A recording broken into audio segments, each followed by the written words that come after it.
Hey you guys, I wanted to make a video for you to help you manage your stress better. So let's get started. The first thing I recommend is being prepared. So some of our stressors include surprises and irrational expectations that we have for ourselves. So to help control your life a little bit better, do you guys plan your day out before you leave the house or your apartment, whatever it is? For instance, do you plan for traffic, right?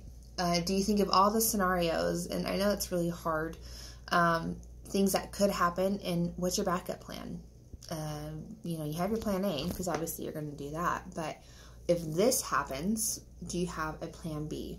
Okay, so I always encourage you to think about things such as, if my class starts at 8 o'clock and I live 20 minutes away, you probably shouldn't leave 20 minutes before class starts, right? Do you have gas in your car? You don't want to start driving and realize, oh crap, no gas in my car, now I'm going to be late for class. So planning your life before you leave the house can save you a tremendous amount of stress. All right. The second thing I recommend is listening to music. So studies have shown that music actually calms us down very well.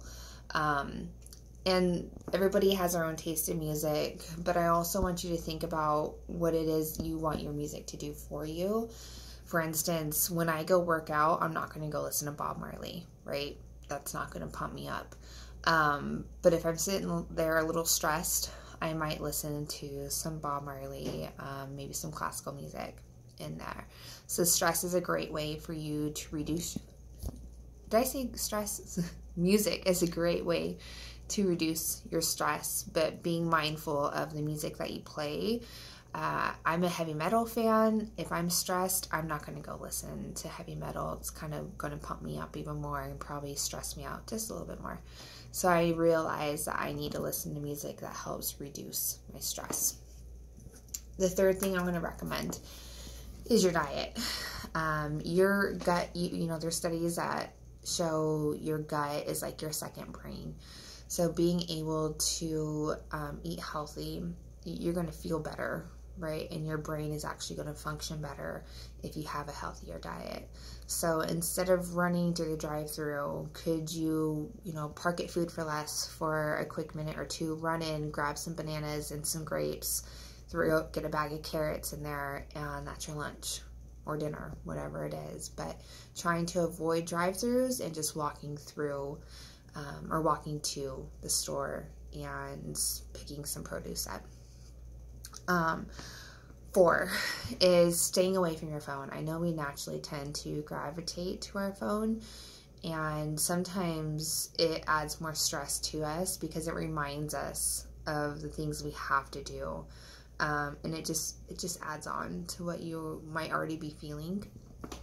Number 5 is hanging out with your friends. So I think naturally we are social beings. We like to be around other people.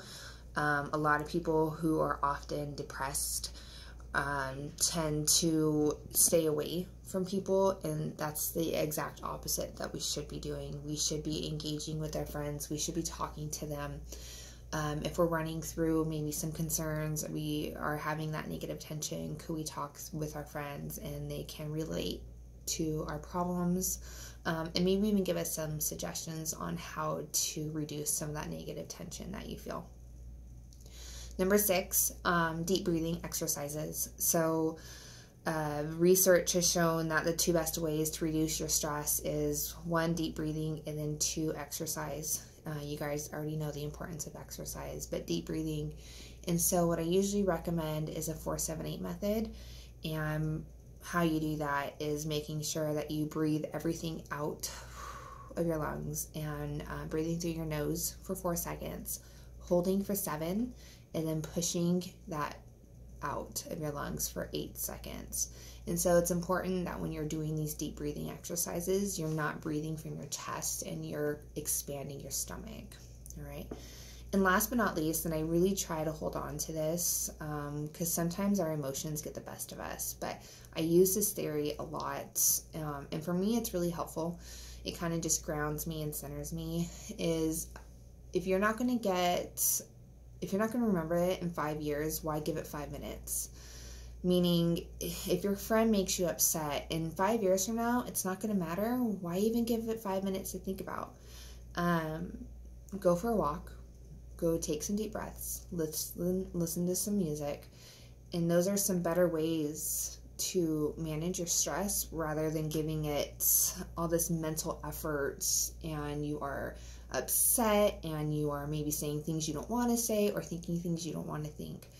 So those are just some quick ways to help you reduce your stress throughout the semester. I hope this is helpful. I'm going to provide more videos on other things, how to reduce your stress in there too. So if you have questions, let me know. Talk to you soon. Bye.